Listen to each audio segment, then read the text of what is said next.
Matthew chapter 8. After he came down from teaching on the hillside, massive crowds began following him. Suddenly, a leper walked up to Jesus and threw himself down before him in worship and said, "Lord, you have the power to heal me, if you really want to." Jesus reached out his hand and touched the leper and said, "Of course I want to heal you. Be healed." And instantly all signs of leprosy disappeared. Then Jesus said to him, "Don't speak to anyone, but go at once and find a priest and show him what has happened to you. Make sure to take the offering Moses commanded so they can certify your healing." When Jesus entered the village of Capernaum, a captain in the Roman army approached him asking for a miracle. "Lord," he said, "I have a son who is lying in my home, paralyzed and suffering terribly." Jesus responded, "I will go with you and heal him." But the Roman officer interjected, "Lord, who am I to have you come into my house? I understand your authority, for I too am a man who walks under authority and have authority over soldiers who serve under me. I can tell one to go, and he'll go, and another to come, and he'll come. I order my servants, and they'll do whatever I ask. So I know that all you need to do is to stand here and command healing over my son, and he will be instantly healed."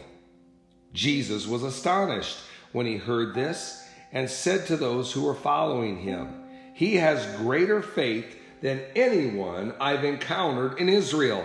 Listen to what I am about to tell you. Multitudes of non-Jewish people will stream from the east and the west to enter into the banqueting feast with Abraham, Isaac, and Jacob in the heavenly kingdom.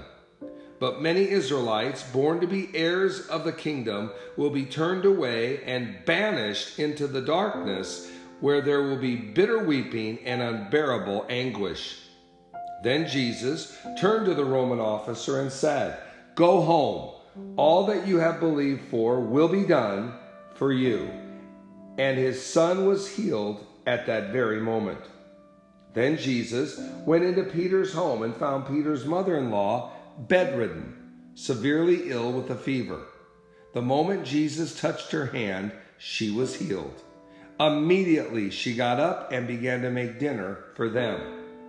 That evening, the people brought to him many who were demonized, and by Jesus only speaking a word of healing over them, they were totally set free from their torment, and everyone who was sick received their healing. In doing this, Jesus fulfilled the prophecy of Isaiah. He put upon himself our weaknesses, and he carried away our diseases and made us well. At the sight of large crowds gathering around him, Jesus gave orders to his disciples to get ready to sail back over to the other side of the lake. Just then, a religious scholar approached him and said, "Teacher, I'll follow you wherever you go." Jesus replied, "Foxes have dens, birds have nests, but the Son of Man has no true home in this world."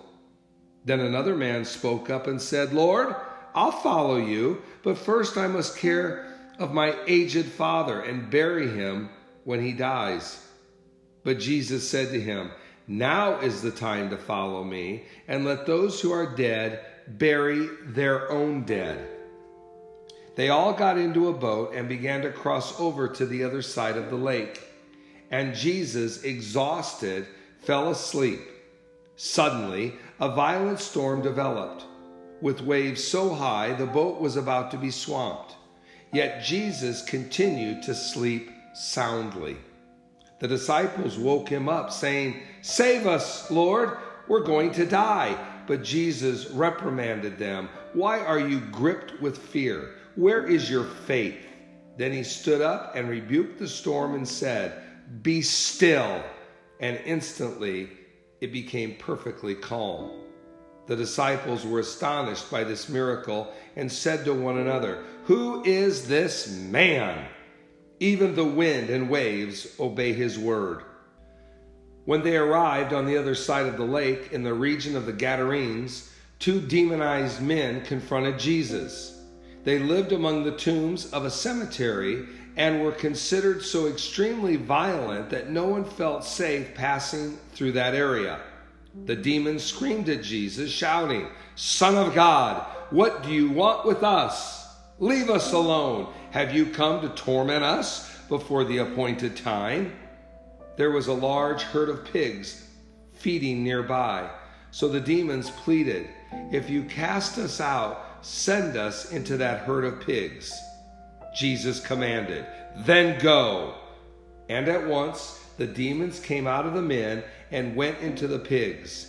Then the entire herd of crazed pigs stampeded down the steep slope and fell into the water and drowned.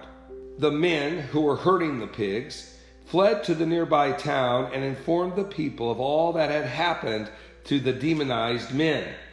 Then everyone from the town went out to confront Jesus and urged him to go away and leave them alone.